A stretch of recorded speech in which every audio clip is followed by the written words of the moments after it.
Hi Pisces, this is Pisces Hub. Welcome to my channel.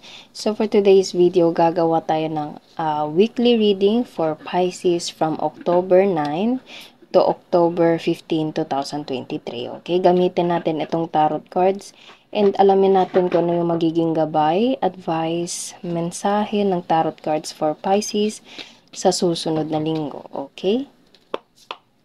Reminder lang po na ito ay general reading. So, pwede pong mag-resonate, pwede pong hindi. And, ang ating channel ay welcome po ang lahat ng gender. So, babae, lalaki, LGBT man yung nanonood, o yung mga taong dinidil nyo and konektado sa reading natin ngayon, take nyo lang po.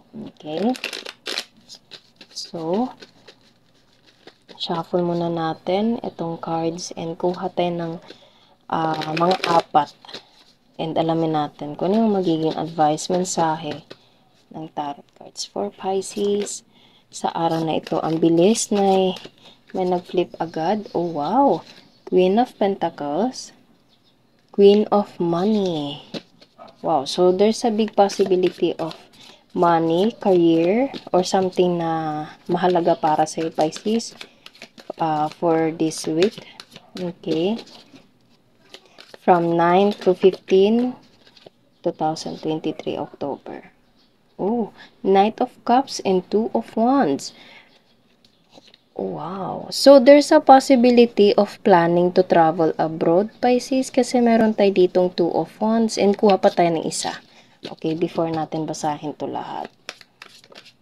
And the Empress. Okay, ang sobrang lakas ng kumbaga, energy mo, Pisces, ang bilis nag-flip ng mga cards natin ngayon. And the Empress represents as a feminine energy, okay? Pwedeng ikaw to, Pisces, or pwedeng you're dealing with someone na may motherly energy, like mama mo, tita mo, lola, kapatid na babae, or someone na may feminine energy, okay?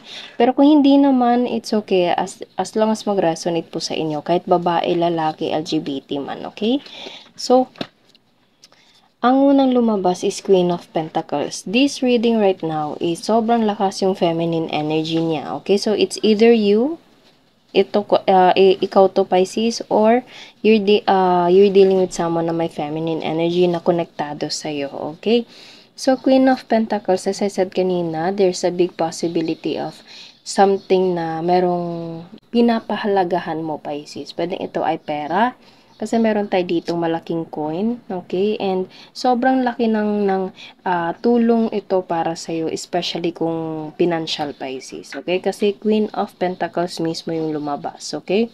And sa nararamdaman ko, as I said kanina, pwedeng merong planning to go abroad, okay? Or to go somewhere else na dadaan sa dagat or around the world, kasi meron tayo ditong globe, okay? And Two of Wands represents as a parang planning, okay? Or doing some steps or procedures to do all the things that you have planned, Pisces, okay? Or pwedeng you're dealing with someone na feminine energy na pwedeng pupuntahan ka, okay? And pwedeng ito ay merong connection sa Knight of Cups, and this card represents as good news, okay? Magandang balita, parang masayang balita, okay? So, pwedeng meron itong connection sa love, or kung hindi naman, pwedeng there's a good news na darating for you, and pwedeng meron itong connection sa traveling, okay? Or something na merong connection sa parang merong pinaplano na matutupad, or merong result na matatanggap mo na makakapagbigay sa'yo ng kasiyahan, okay? So, sobrang ganda ng reading natin ngayon, and there's the Empress energy.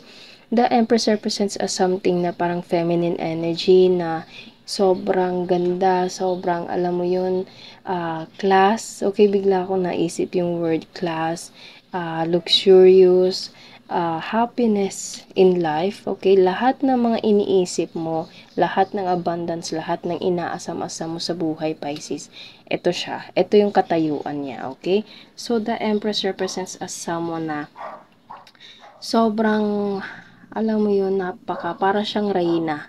Okay? Or ito yung reyna mo, Pisces, and pwedeng siya yung magta-travel towards you or ikaw yung magta-travel towards her. Okay? Or kung hindi naman ikaw to na merong planong magpunta sa ibang bansa and maganda yung news, maganda yung balita, merong darating na balita for you na makakapagdala sa'yo ng kasiyahan. It's either meron itong connection sa love or pwede meron itong connection sa pera, sa financial, sa opportunity. Okay?